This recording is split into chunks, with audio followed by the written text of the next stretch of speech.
bars of vitamin charge. You need Kaboom! But I love Kaboom Sugar Sweet Fruit Flavor. It's a ball! Get new Kaboom with vitamin charge stars. Well, my plan was to have the Kaboom thing up first. I think this, we got a few viewers out there, so if there's somebody out there, just to double check that it's actually working, because as you all know, I've had my issues with, let's put it on my thing so I can hear myself. I've had my issues with actually being online. Actually, these aren't even plugged in, so they're not going to really do anything. Oh my gosh. Oh my gosh. I'm good at, why do I even have my headphones on at all? It's a good question. I don't know why I would have my headphones on, because I'm not really listening to anything. Okay, cereal boxes part 2. Hey Jeff. This week, and we're gonna do General Mills. Twinkle cereal. Twinkle cereal started in 1960. It had this super cool little storybook page on the back. I just did another video where I sort of dealt with Twinkles a little more in depth, but I wanted to start with Twinkles because these boxes, 1960, really heralded in a new age where we sort of move beyond the sort of flat boxes, the audio video good, thank you, where the boxes were sort of more of a matte finish, and now we start with this sort of glossy finish. And you know, these boxes are full color and full beauty, and I always sort of think of Twinkles as being that General Mills character that really moved things along and got things going in the right direction. Sadly, Twinkles lasted about 2 years. Twinkles was also tied into the cartoons, tied into King Leonardo and his short subjects, and that's another thing we really see happening in the 60s is the serials tying into cartoons. They run the advertisements on the cartoons. The characters even sort of appear on there, and I think there was probably at some point a sort of I don't know if I'll call it a pushback, but at a certain point they stopped sort of making the serial characters primary cartoon characters, and so Rocky and Bullwinkle would be fully formed, and they'd also have advertisements on there, but Rocky and Bullwinkle didn't start out as a serial, because when some of these things started out, I think they really created the cartoons in tandem with the companies, and it was all sort of tied together. So 61 we had Twinkles, and then Twinkles the elephant was gone, and we had the Twinkles sprinkler in a couple of boxes, which is just this little fireman guy. Just a beautiful box. And one of the things we're going to see with a lot of the General Mills boxes I have is they're thrashed. This one is a beautiful mint flat, but most of them that show up missing flaps, were saved by people, or were saved by people that were working in the profession, just as examples. There haven't been a lot of good 1960s General Mills box finds that moved out into collectors. There were post ones, a huge post one, which I'm going to be talking about next week. There's been huge Kellogg's ones. And with General Mills, there were more monster cereal 1970s and beyond, but the 60s have always been a really tough place to collect for General Mills cereal boxes. And I think someone pointed out last week, I was showing a lot of 60s boxes because I really love the 60s boxes. I grew up in the 70s, but my heart is always on this design that's a little earlier. So, yeah, once again, a lot of this, what we'll be doing today is we'll be looking at the 60s. boxes. Here we have one of the classic cereal boxes that's been coveted by collectors for a long time. It's the Chumley from the Tennessee Tuxedo Show, Frostio's box. Frostio's also had a bear character who's sort of more remembered as their primary character, but for one or two, three boxes, they had Chumley as the main character on the box. So this one, I think there's maybe there's two examples I know of. One that has a big writing across the top that says Toledo. I don't know who has that one right now. And then this one. And as you can see, this one has all sorts of condition problems. Kind of a generic back. They made one serious Tennessee Tuxedo premium, General Mills did, and it was a National Parks paint book. Okay. And that they actually advertised on Kicks as opposed to Frostio's. So this box is just gorgeous. It has, the big cereal thing, piece of cereal is the O. There's like frost on the beautiful lettering in white on yellow, and the background is just this beautiful blue sort of sponge technique. And then you just have Chumley in the middle holding his bowl. And I mean, I love it. This is a box that I wanted hard, and I was lucky enough to get this example. And this example came from this big collection that was from a guy that worked for Nabisco. He worked for Kellogg's, and then he worked for Nabisco. And what he did was he was in charge of the premiums, and so what he would do is he would flatten boxes and save them as examples at the store, from the store, as examples of what the other guys were doing. So he had tons of mint flats of Nabisco, which we'll get into later, but like all the other boxes, he just sort of tore open in a lot of cases. So it's glorious that he kept these boxes, but in the case of a lot of them, they were in terrible condition. And this is another box from that same collection, and it's Wackies. And Wackies, we can see that they're starting to experiment more and more with the Marbits, which are the little marshmallow cereal bits. And as you can see from this one, it's just sort of, they've gone crazy with what they're putting in there. It's just random shapes. So as with Lucky Charms, which we talked about, Lucky Charms is all these things are individual charms and very specific. With this one, we've gone into the glot, the squiggle, the skedaddle, the snoop, the kerblooey, the bingle, the gloop, the squaggle, the jangle, and the zot.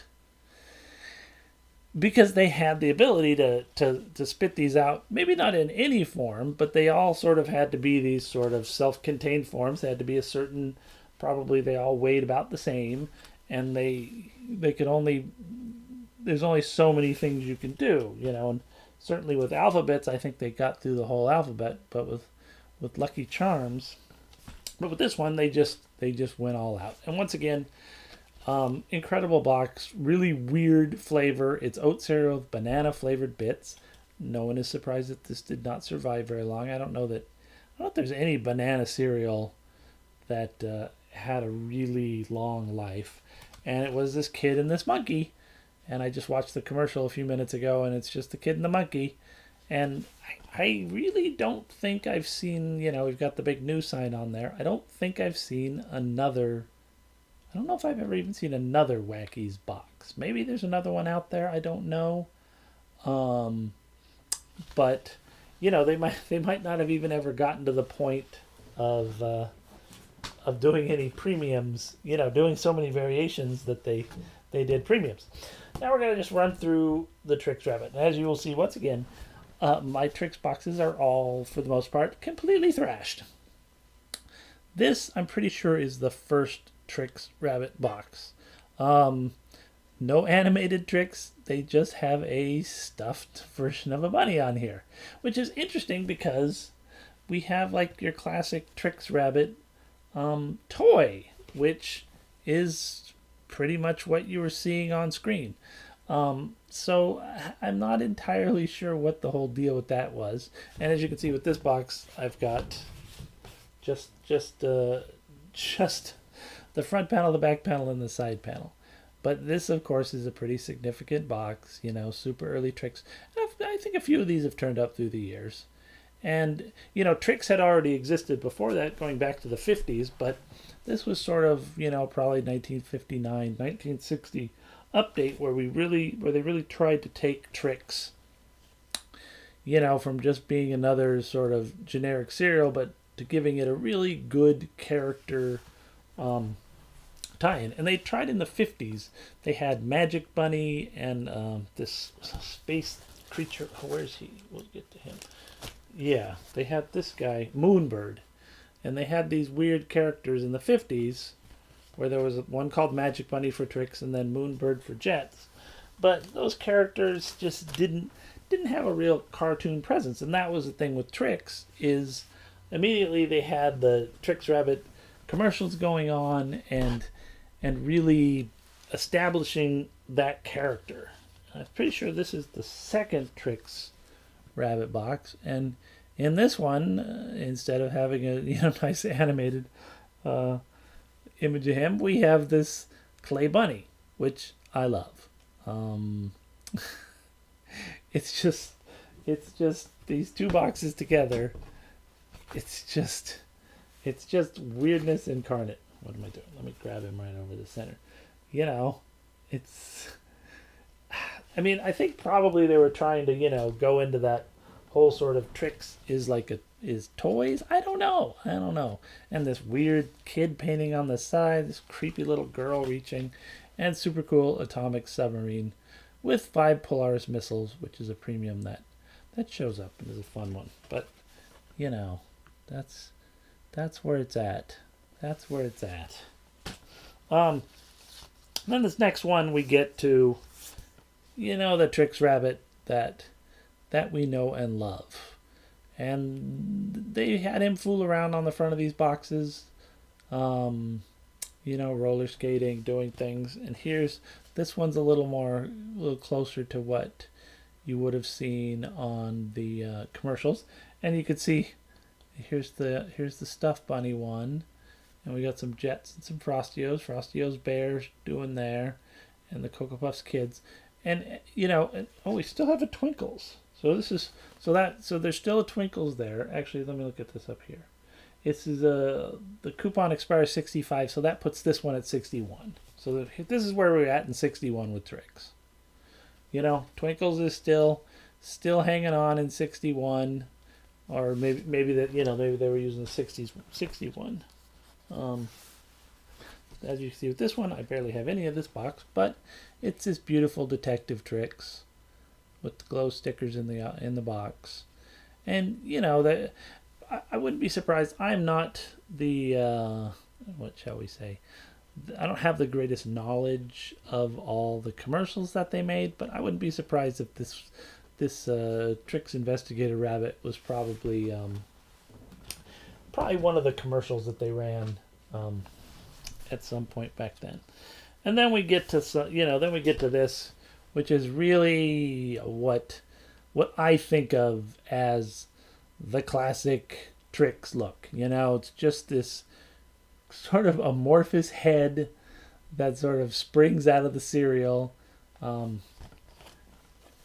Great, terrible, premium, the secret wristband, which is just this little cheap ass plastic piece of garbage, which only becomes sort of charactery when you cut out pieces of the box. And as you can see, once again, another Trix box.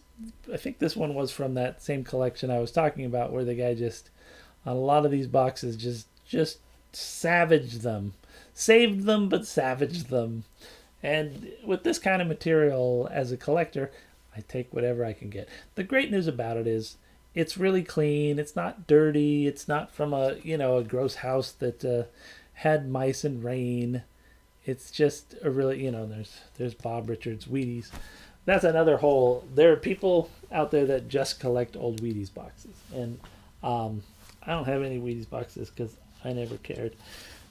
This one is pretty great because it's sort of that transition before, there's, the truly classic Trix. This is like the sort of, I wonder, maybe I got this timeline. Maybe this one, I don't know. No, I don't think so. I don't know. I think these kind of were like this sort of little different design. Then when they went into the 70s, they sort of went back to this sort of design. So this guy is just really, really, really nice looking. Really pure, full character. We got the giant checker set, which actually has the Trix rabbit and Sonny the cuckoo bird on it. So nice character tie-in premium. And Trix did do, a fair amount of weird, like these kind of weird premiums. There's a fair amount of them out there that nobody cares about because they're like it's like this one is it's a mail away, so you had to mail away for it. So it's in some ways it's a really terrible premium. And so it's certainly the impact stuff is the stuff that kids really loved and remembered. Before Sonny the Cuckoo Bird, we had the Cocoa Puffs Kids, which were 3 little kids that were train obsessed, and they also made a number of premiums for these guys, including this Cocoa Puffs train station, which is just like sort of almost like a bed sheet that they printed on, which you could put over a card table, and boom, you instantly would have a little tiny train station for your kids. Yeah, and that's the thing with a lot of these premiums is you never really meet the person that comes up and says, oh my god, I had that Cocoa Puffs train station when I was a kid, I lived for the day I could find that again. And at one point I had one of these, and it was well played with, because and it's these nice graphics have the train station thing up there. So the Cocoa Puffs Kids were sort of train obsessed. In the first few boxes, they made like a little wind-up train, which is like, I think, a Marx. I think this is the last of the Cocoa Puffs Kids. I don't know. One of these two is the last one, but there's some other earlier ones. They also made some weird puppets that were made out of this vinyl that just literally disintegrated. So I had those for many years, but they were one of those things where you have them in a box, you pull them out, you look at them, you're like, these are incredible. Then each time you look at them, the condition's a little worse. And you just know these things are disintegrating as you watch. They're not going, you're going to outlive these things. And that's sad. It's really sad to think that some of these objects just have no survivability. This is the 20-foot long giant coloring roll, which I think I have one of these. I think I may have one on eBay. If anybody out there is looking for that, just look on eBay. And here we get to the character most people associate with Cocoa Puffs, Sonny the Cuckoo Bird. And I am certainly not the person that knows about commercials, as I just said earlier, but I'm sure the Trix Rabbit and Sonny were that sort of weird rivalry was not rivalry, but those sort of over-the-top personalities were sort of meant to mesh together. And this is a great box. No premium, thank you. Beautiful full figure of Sonny. We got the Hershey's thing going on there. We got the place where the bugs ate in there at some point. How to make a cuckoo tree, who cares? And you can see sort of with the art design of General Mills, it's not that slickness of Kellogg's. Kellogg's was slick. Kellogg's was smooth. General Mills was always a little frenetic, a little nuts. It feels like maybe they didn't have the largest advertising and design budget. But because of that, some of the characters, really are kind of off the hook. Sonny is pretty bonkers. And then we get to this new box, and we see, Sonny is sort of, it's hard to say he's toned down, but he's a little closer to what we really see in the cartoons. I mean, not cartoons, the commercials. It says new on there, now sweeter, more chocolate flavored. And we have this terrible, boring Ovaltine Wild Straws. I don't know what the Ovaltine thing was. Maybe they owned the Ovaltine company or something. Because we'll see another. Oh yeah. Wait, Ovaltine manufactured. No, Ovaltine manufactured by Ovaltine Food Products, Illinois. No, General Mills in Minnesota. So I don't know what the weird Ovaltine connection was. But just a great box. Really using that brown to the fullest of its potential. Red, yellow, white, brown. It just these are some really, really graphic boxes that, the Cocoa Puffs kids are fine, but, it's kind of this drab brown. They set off pretty well against the white, but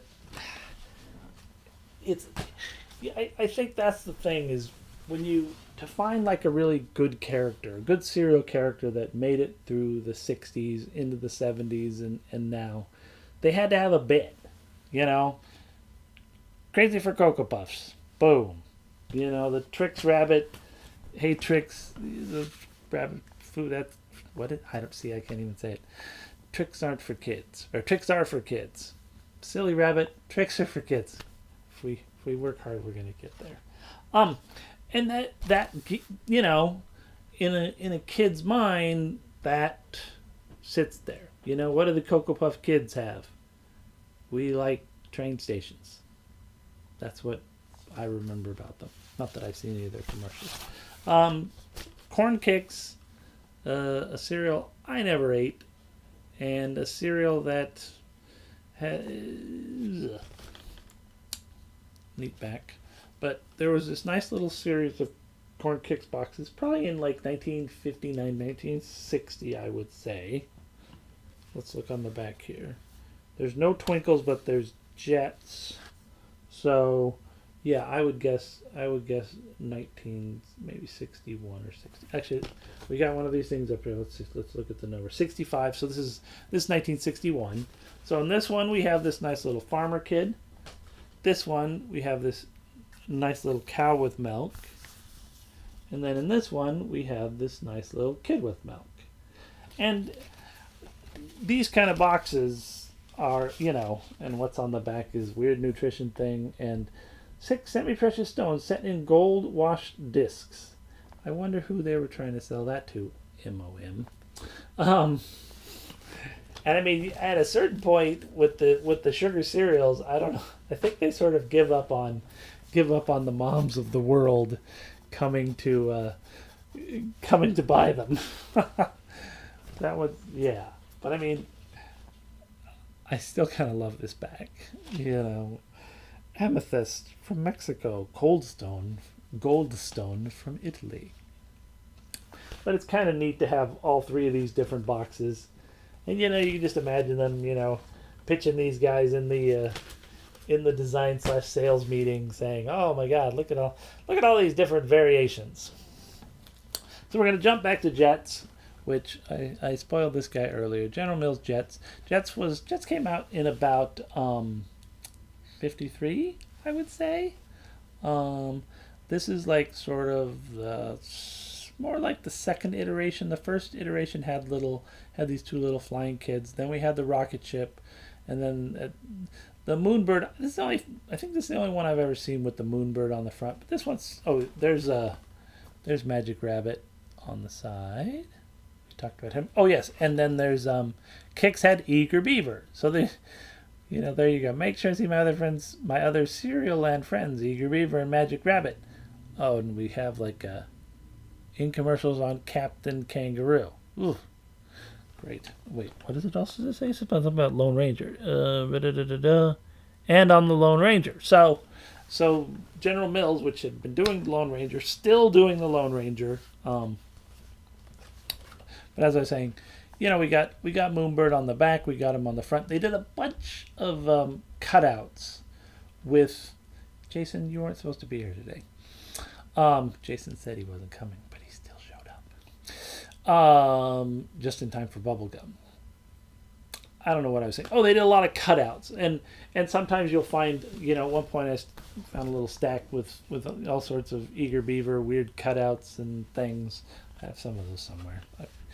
Sadly, as with all things, most of the box backs are gone because you only need so many box backs. Oh, and then this one. This one's probably, let's see if there's anything to help me date this one. Of course, the coupon is gone. So we're probably looking at, I would say 62, maybe 63, Golden Magazine. But this one has this cool Google the Alien, who we'll see is, coupon on the side. That, of course, gives us no information. And this someone, maybe I got this one from Scott Bruce. They've built it up over this box. They've put a crappy color laser copy of the coupon on the back, glued it all on here, which usually when people do these kind of terrible things, Jason is just late. Well, welcome Jason. I hate it, and I try and free the boxes, because I don't know. So I showed this sign of the Frosty-O's bear. I actually don't have a nice Frosty-O's box with the bear at this time. I think I've only, like I said earlier, I think I've only ever owned 2 Frosty-O's bear boxes in my entire life. Two. And some things there was one Sugar Crisp box that I got out of the post cereal find that I had 75 of.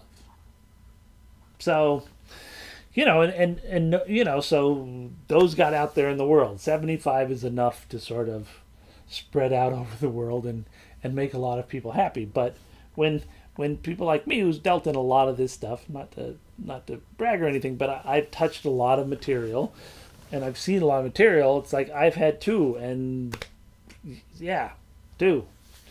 So, Kaboom. My first cereal memory was eating Kaboom. Has the clown. Here's the shaker. I guess this isn't Ovaltine. This is PDQ. And like this one, David Welch had a few of these, and it took him years and years, and I think he's finally sold out of them. I think he told me he finally got rid of the last ones. This is the only thing Monster cereal you're going to see today. It's the front to one of the earliest Boo Berry boxes. And as it is with most Monster cereal stuff, there's so many people out there that are crazy for it. I've never been able to hang on to it. But I got this one recently. This one came out of a scrapbook that my buddy Randy Jones found, and it's kind of nice because it's a super early one, and it's just the Monster cereals also sort of, they changed General Mills. They really became General Mills. I mean, they came onto the scene and were like, we're a force to be reckoned with. Which a lot of Banana Waggies came onto the scene and were not a force to be reckoned with. So now we're going to kind of go into just a little stack of, here's that Lone Ranger one. Oh, there's a reason. So we're going to go into some 80s boxes. Here's an 80s Trix box. Net flat. And here's the ultimate bastardization of the 80s. Just literally the most hideous Lucky Charm in my opinion. Got, for all you big Marvel Star Comics fans, Top Dog Wally, Heathcliff, yuck. And it'll just kind of run through some Cheerios. Cheerios and General Mills were the sponsor of Hoppity Hooper and a lot of the other cartoons. So they did a lot of on these very boring Cheerios boxes, they did these interesting things like a Space Cadets cutout. Space Cadets, a program that has, I know there's a Magic Slate. That's probably the only product I can think of that they made for this show. So it's kind of nice. I think I paid a lot of money for this because I really wanted it bad, and this is one of those things that now is pretty worthless. Now these ones are all, and I ate a lot of Cheerios when I was a kid, so these are all boxes I remember. The Wing-O-Ring, which is just a stupid foam frisbee. And, you know, Cheerios had Cheerios Kid and Sue, sort of as their mascot characters. This one with some Kenner Cash refund and a Play-Doh thing. I remember pulling there. It was like this little terrible book of like refund coupons, and it's pretty funny how many memories, you know, liquid crayon and drawing stencil kits. They did a lot of these little stencil kits, little rulers and things, and I just had tons of those. I just loved them. And of course, the mini whiz ring, which is one of my earliest childhood memories, was I think it was the first day of kindergarten. The big toy I brought with me was one of these mini whiz rings, and it's a really nice little frisbee. You know, there's little Dan Goodsell going to kindergarten on his first day with his mini whiz ring, and it was, you know, here's this item I have that I can connect with other people. So even back then, I was using serial premiums to connect with people, since I'm mostly just an awkward guy. Free magic trick inside. I remember these magic tricks. I was into magic. I was into Doug Henning. And it's funny because, you know, I love all this other stuff, but these Cheerios boxes, I look at them and it's like, I remember the disappearing rabbit. I didn't have the mystery stars, the changing one. I remember the disappearing rabbit and probably the magic hats. And they were just these cheap vacuum pieces of junk. Free Inside Super Stripes. And probably my mom would only let me get the terrible cereals every once in a while. She probably didn't let me just like go nuts every week, just like, you know, Frankie Berry, Boo Berry, Boo Berry, Boo Berry. You know, it's like, well, we gotta get Cheerios every once in a while. And luckily, Cheerios had they had some pretty decent premiums. You know, the Polaris snowmobile. I remember playing with those just as much as I did my Captain Crunch Poppin' Ship. I definitely had more Polaris snowmobiles than a lot of other premiums. And I think it was kind of a good testament to Cheerios that they kept in the premium game. You know, I mean, is this the most interesting premiums for us now as collectors? Absolutely not. Totally terrible. You know, I'm sure you can buy these Polaris snowmobiles off of eBay for, if you have to pay $10, I'm sure you're getting ripped off. I'm sure they're $5 premiums. I'm sure no one cares.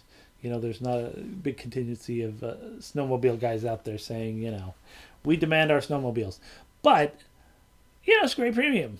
It's, you know, super functional, just as good as the Quisp racer and the Quangaroos racer. And I don't know. I still like Cheerios. Cheerios are still they're actually one of my favorite cereals. Still to this day. Oh, everybody's favorite. I'm spending way too much time on these, but it's my show. I can do whatever I want. Animal Friends decals. These terrible decals. There were other. Oh, there was also the Disney Glass Pals, which I had that box at one point, and I think I sold it because it was just so stupid. And they were like, you know, so they're little clear stickers that you put on a glass, and then you're drinking with Goofy. Drinking with Goofy. I don't think I have that book. I always have to check. Frozen Pop Maker. You know, which of course, you know, such a terrible premium. snowmobiles. Such a terrible premium, but you're a kid and you're like, oh my god, this is going to be the greatest thing ever. I'm going to get this cereal box. I'm going to get this frozen pop maker. I'm going to make myself ice cream every day. Well, it's not ice cream. You have to make Kool-Aid or some such garbage. And then you have to put it in this little mold that is literally half an inch thick. And put it, and one of the other things I did not talk about with these was there was this sort of thing they ran on General Mills boxes in the early to mid 70s, the Golden Valley, which were these incredible little comic strips talking about nutrition. And the art on these is just incredible. Definitely inspired by The Point, which is one of my childhood favorite movies. And I'm trying to think if I remember them from when I was a kid, but definitely once I started collecting, I started looking for those boxes and was always very happy when I found them. Here's another one for Jason. Some sugarless carefree gum, and this what, do we have a year on this box? Of course, they cut the damn thing off, so we don't know the year on this box. Series 37, 73, 74. This was when we really started getting the whole sort of sugar-free diet gum and all that kind of stuff was a staple for adults, but they didn't market diet and sugarless and sugar-free stuff to kids until sort of this time period. Once again, really nice Golden Valley on the side with this crazy... Who is this guy? This guy is... he's the old breakfast know-it-all. It's my job to tell you when to eat breakfast, how to eat breakfast, where to eat breakfast, and who to eat it with. You're forgetting the most important thing about breakfast. What is that? What to eat for breakfast. That's what's important. Yeah, I suppose that's important. And here's some super 70s kids. Don't you wish you had that shirt right now? Why isn't someone making those shirts right now? And then, hello, Lone Ranger. So that sort of brings us to the end of General Mills. And now we're gonna hop into Nabisco. But as you can see, all these cereal companies.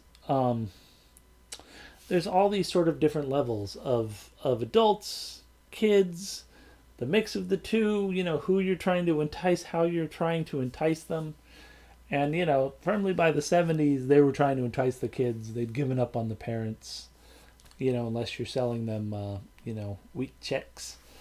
Although, corn checks are still a damn great cereal. The other checks, did I say wheat? What did I say? Rice checks. Corn checks, Wheat checks, ugh. Rice checks, still a damn good cereal. Now we're going to kind of jump into Nabisco. And as I said, this guy that we'd got his big collection of worked for Nabisco. And so what happened was he saved flats. And so some of these boxes are perfect. In addition to this box being perfect. And as you can see, this is 1955. Yeah, 1955, I would say. Limited color palette. Black, red, yellow. A little more flat. A little more matte. But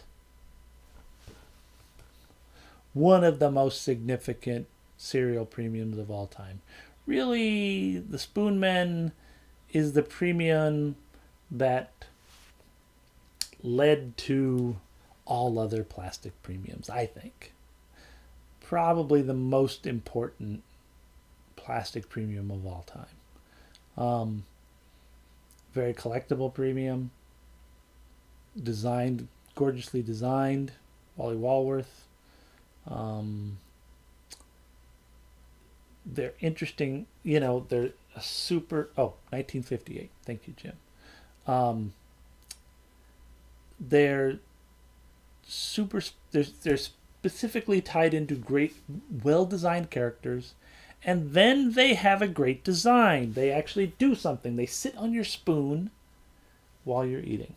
And this is a design that a kid would use, essentially. Just like, the Quisp Trailblazer. People love those Quisp Trailblazers, and why there are so many of them is because you use them. Because they meant something. They're not a frozen popsicle maker.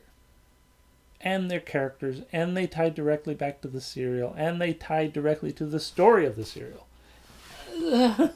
That's everything. The popping Trix rabbit that we talked about before. Very cool premium, but not the Spoonman. And this is the only Spoonman box I'm going to show you. I have a couple more, but this is the one. This is, I always think this is one of the most significant cereal boxes that was ever produced. So there it is. Maybe not the absolute greatest artwork on the back of a cereal box ever, but the art on the front of this box is amongst the greatest art on a cereal box ever. So the other sort of thing that happened was Nabisco wanted to sort of get more into the sugar sweetened cereal world. So they found this other company called Ranger Joe's that was making these things called wheat and rice honeys. And I think they just bought them out. And so Nabisco sort of took over this other company, and this was going to be their sweetened cereal, probably in about 1955. And they were like, Ranger Joe's had a Ranger Joe dude on it. So Nabisco had other ideas. They created Buffalo Bee, who is gorgeous. And these, and as you can see, these are called Ranger Joe Rice Honeys. As we go along, they lose the Ranger Joe very quickly and are just wheat and rice honeys. So one's the wheat cereal and one's the rice cereal, and they're sugar coated. I think they're probably very similar. I think they're probably pretty similar to Sugar Crisp, I would guess. Ooh, I could use a bowl of Sugar Crisp right now. And one has the blue hat, one has the red hat. They're both Buffalo Bee, but just this really, and yeah, it looks like I guess this is a full color palette, because we got the red, the green, and the blue, and we get oranges, and we get little purples. So yeah, this is a full color palette, but it's still a little subdued. But these boxes, and then we have the Rin Tin Tin Ring, which is a fairly classic, and they just Wheat Honeys and Rice Honeys was the main sponsor of the Rin Tin Tin show, and they made a ton of premiums. If you're a Rin Tin Tin person, which there are two, I believe, yeah, this is your jam. Just gorgeous boxes, just gorgeous boxes. And then by the 60s, we've kind of updated him.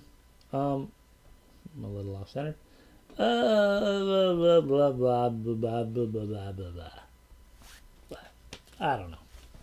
It's fine. Nice premiums. And that was the other thing. Wheat Honeys and Rice Honeys did some really nice premiums. The Racing Robot is a fun little premium. And then they also did Breakfast Buddies, which one box had the Jolly Clown, and then the other box had Buffalo Bee. I wonder which you would want. But once again, we've sort of looked at the Spoonmen, and instead of having them hang on the spoon, they hang on the bowl, hang on the glass, and these are also pretty common premiums. And the other thing that Rice Honeys did was Rice Honeys did a lot of stuff with Disney. So here's a Rice Honeys box with a Bambi puppet. And as you can see, we've dumped all character. We're just going to kind of put the premium, which is Disney tie-in. They also did some Snow White walkers. And of course, the some of the most valuable boxes, if not the most valuable cereal boxes, are ones that they did with the Beatles, Yellow Submarine, they did some little rub-ons, little sheet of rub-ons, and that's really the only Beatles cereal box out there. And they did 2 different wheat and rice honeys, and those back in the day were always, those are $5,000 boxes. I don't know what they are now. I mean, it seems like maybe one came up on eBay at some point and sold for 8 or 9,000. That seems like it might have been the number. In our lifetimes, do we imagine that those boxes could go for 10, 15, 20, $25,000? I would not be surprised, because there have only been in the cereal world, maybe in the Beatles world they show up occasionally, but in the cereal world, I think Dwayne Dimmick had a couple, and I think Brian Razzie might have had one at one point. I think he had one, or maybe at a display or something. Another Nabisco box that shows up are the Winnie the Pooh Great Honey Crunchers. They did wheat and rice. The rice is yellow? I can't even remember. That's so terrible. This one's sort of a pink, and the other one's, I think, a little more yellow. As I was saying, I talked about the boxes that were charred. Most of these boxes came from that same premium designer who worked on a lot of premiums whose boxes got burned. And he worked for multiple companies. So he worked for Quaker for Captain Crunch, but he also worked for Nabisco. And as I remember it, at the end he was selling these on eBay for like $25 each. So a lot of the collectors that were looking for those were able to find them. So the last sort of thing we're going to look at is we've could have gone through. Those are sort of basically my Nabisco boxes. I don't have as many as I once did, as I always say. Here's a really nice little. This is a blotter, and what blotters were way back in the day is they would give these out to grocers, and then when a grocer was writing, he would write with an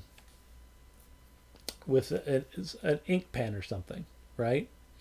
And then the ink would still be wet on there, and then this backside of the blotter you would blot down on the ink so that it wouldn't smudge. And so that's what a blotter is. And a blotter is a thing that was a very common promotional tool. They'd print something on the front to get like a grocer or someone that would be interested in buying their product. And then on the back it's sort of a semi-absorbent cardboard. And they're usually this size. It's a very specific size for some reason. I'm sure it has to do with something. But this one's great because it's for Nabisco wheat and rice honeys, as advertised in the Evening Telegram. It's really cute. And then this is a neat little another neat little piece. It's a little shelf sign.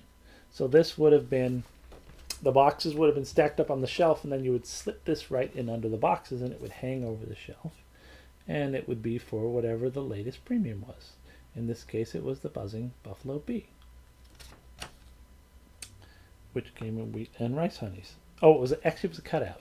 So it's kind of a terrible, we're selling you this premium, which is basically just a cutout on the back of the box. This one is some of the original art when they were first coming up with Buffalo Bee. As you can see, his head's quite a bit bigger. He's a little more stylized. The guns are a little bigger. We don't have the cereal on there, but, artists are starting to sort of think about how they want to handle Buffalo Bee. And then this next piece, pull it out of this package, is it's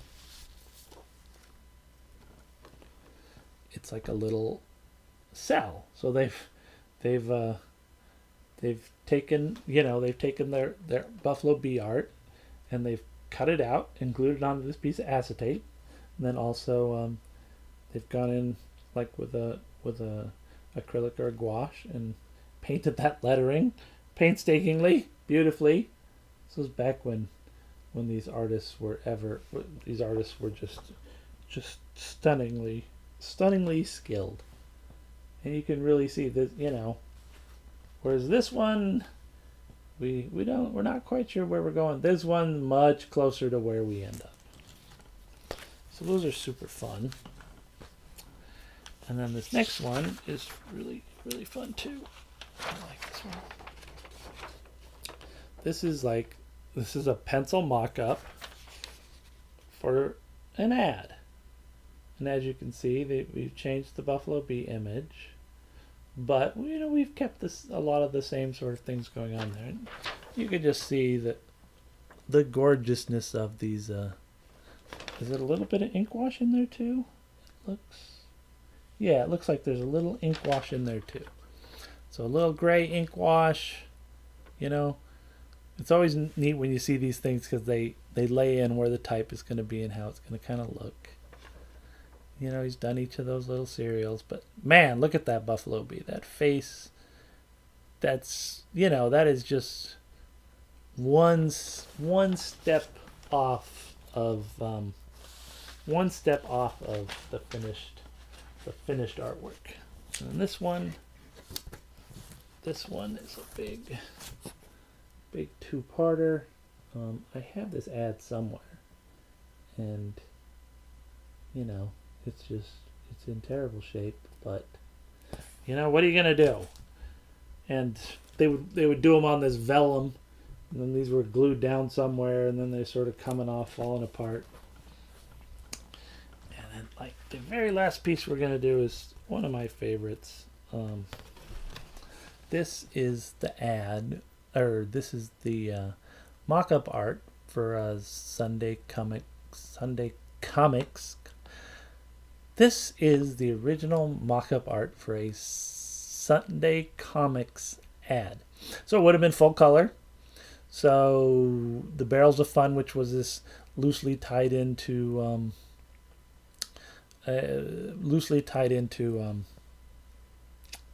Rin Tin Tin, and basically it was just really cheap little charmy things they were just gumball prizes. As you can see in this thing, they're just gumball prizes that are in gumball things that they just threw them in there. But it's just the skill and artistry that these guys handle this artwork just always blows me away.